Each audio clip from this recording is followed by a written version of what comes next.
인사이트 조세진 기자. 학교 폭력이 연일 이슈인 가운데 과거 정부가 제안했던 학교 폭력 예방 대책들이 때 아닌 문매를 맞고 있다.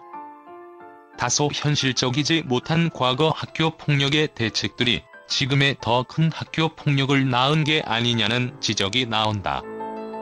논란이 된 대책은 학교 폭력을 줄이는 방안으로 지난 2012년도에 처음 도입된 멈춰 프로그램이다. 전국 각 초중고학교에서 실시된 이 프로그램은 도입 이후 2014년 한 언론사 보도를 통해 학교 폭력 예방에 큰 효과를 본 프로그램으로 주목받은 바 있다. 학교 폭력 멈춰는 실제로 폭력 예방 대책 매뉴얼에 있는 문장이다. 학교 교실 등에서 폭력 상황이 발생하였을 때 피해 학생이 멈춰 라고 외치면 그것을 듣고 주변의 모든 학생이 다 함께 멈춰 라고 외침으로써 폭력 사태의 진전을 막게 한다는 것이다. 교사를 위한 학교 폭력 예방 대책 매뉴얼에도 있으며 평화로운 교실 공동체를 만들기 위해서 지켜야 하는 비폭력 단어라고 할 수 있다. 현재까지도 일부 학교에서는 해당 캠페인을 진행하고 있는 것으로 확인됐다. 하지만 이 프로그램을 체험한 일부 피해 학생들은 SNS를 통해 해당 프로그램이 실시된 이후에도 학교 폭력은 줄어들지 않았다, 오히려 심해지기도 했다라고 주장했다.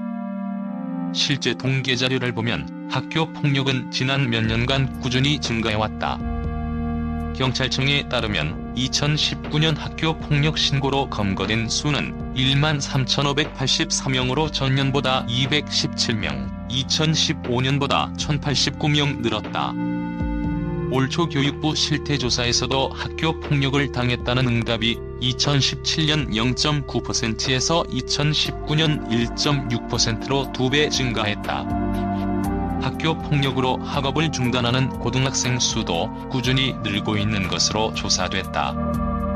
6일 교육통계서비스 등에 따르면 전국 고등학교 학업 중단 학생 수는 2019학년도 기준 23,894명으로 전년 대비 0.1% 증가했다.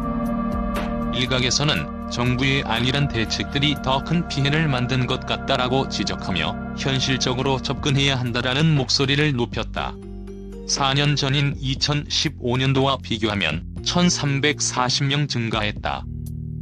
학교 폭력을 예방하고 학교 폭력 피해자가 더 이상 생기지 않도록 보다 현실적인 대책 마련이 필요해 보인다.